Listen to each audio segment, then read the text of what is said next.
नमस्कार, आपका स्वागत है। जैसा कि हम सभी जानते हैं, हिंदू धर्म में मनुष्य के मृत्यु के बाद उसका अंतिम संस्कार ही किया जाता है। फिर चाहे वो स्त्री हो या पुरुष, सभी के मृत शरीर को अग्नि में दिया जाता है।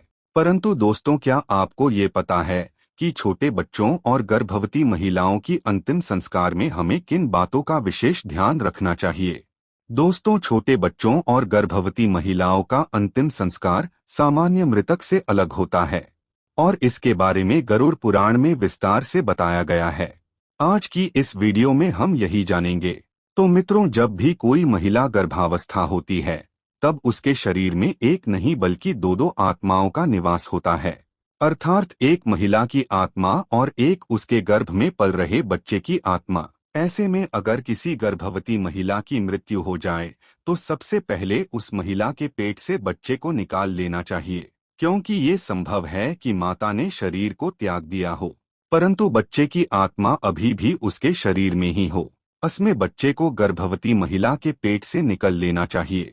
अगर बच्चा जीवित हो तो उसका पालन पोषण किया जाना चाहिए, लेकिन अगर गर्भ में पल रहा बच्चा जीवित न हो तो उसका अंतिम क्रियाक्रम कैसे किया जाता है, इसके बारे में हम आगे वीडियो में जानेंगे।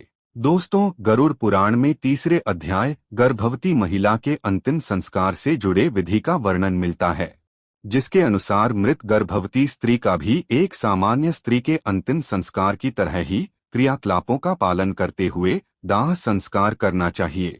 दोस्तों, जब किसी महिला का विवाह होता है, यानी कि गरुड़ पुराण में इस विवाह को व्रतबंध अर्थात स्थानीय संस्कारक कहा गया है, यानी जनेऊ से पूर्व होने वाले सभी मृतकों का अंतिम संस्कार एक समान किया जाता है। किसी भी स्त्री के मृत्यु के पश्चात शयादान, परदान, महादान, वृषोत्सर्गादि और गोदान आदि क्रियाएं करना अनिवार्य है।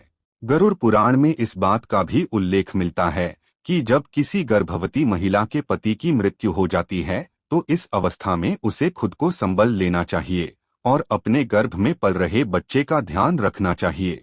गर्भवती महिला को अपने पति के चिता के साथ सती नहीं होना चाहिए, बल्कि बच्चे को जन्म देकर उसका पालन पोषण करना चाहिए और जब बच्चा बड़ा होकर खुद का ध्यान रखने योग्य हो जाए, उस समय उस महिला को अपनी इच्छा अनुसार अपना देह त्याग कर सकती है।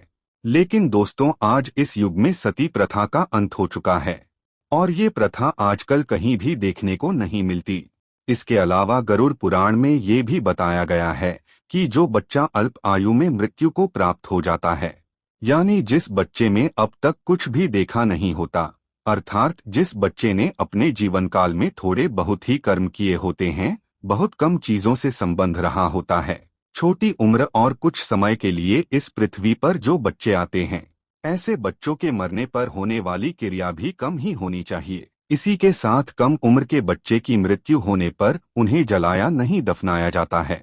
मृत बच्चे के मुंह में तुलसी के पत्ते नहीं देना चाहिए। तुलसी के पत्ते के अलावा चांदी या सोने का सिक्का डाला जाता है। इसके बाद इसे नहलाकर नए श्वेत वस्त्र पहना जाते हैं और फिर उचित स्थान पर दफना दिया जाता है। ये क्रिया उन्हीं बच्चों के साथ की जाती है जिनकी उम्र 27 हफ्ते तक होती है।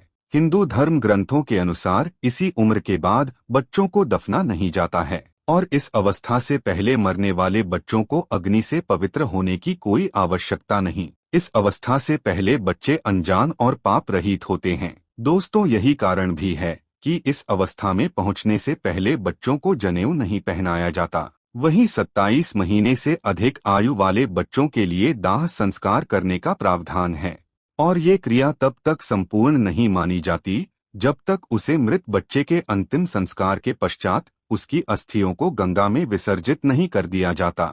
इसी के साथ गर्भवती महिला की मृत्यु के पश्चात मां के गर्भ से निकले मृत नवजात शिशु के शव को गंगा में बहाने की बात भी कही गई है।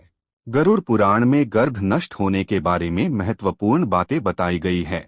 उसमें से एक बात यह है कि गर्भ नष्ट होने पर कोई क्रिया नहीं की जाती, लेकिन नवजात शिशु के मृत्यु होने पर दूध का दान करना उचित माना गया है। चूड़ाकर्म से पहले लगभग 3 वर्ष की अवस्था वाले बच्चे की मृत्यु पर जलपूर्ण घड़े का दान करना चाहिए और खीर का भोजन करवाना चाहिए। कुमार की मृत्यु होने पर कुमार बालकों को ही भोजन कराना चाहिए। इसी के साथ 5 वर्ष की अवस्था वाले बच्चे की मृत्यु होने पर खीर और गुड़ के 10 पिंडदान करने का प्रावधान है, जिसका वर्णन गरुड़ पुराण में मिलता है।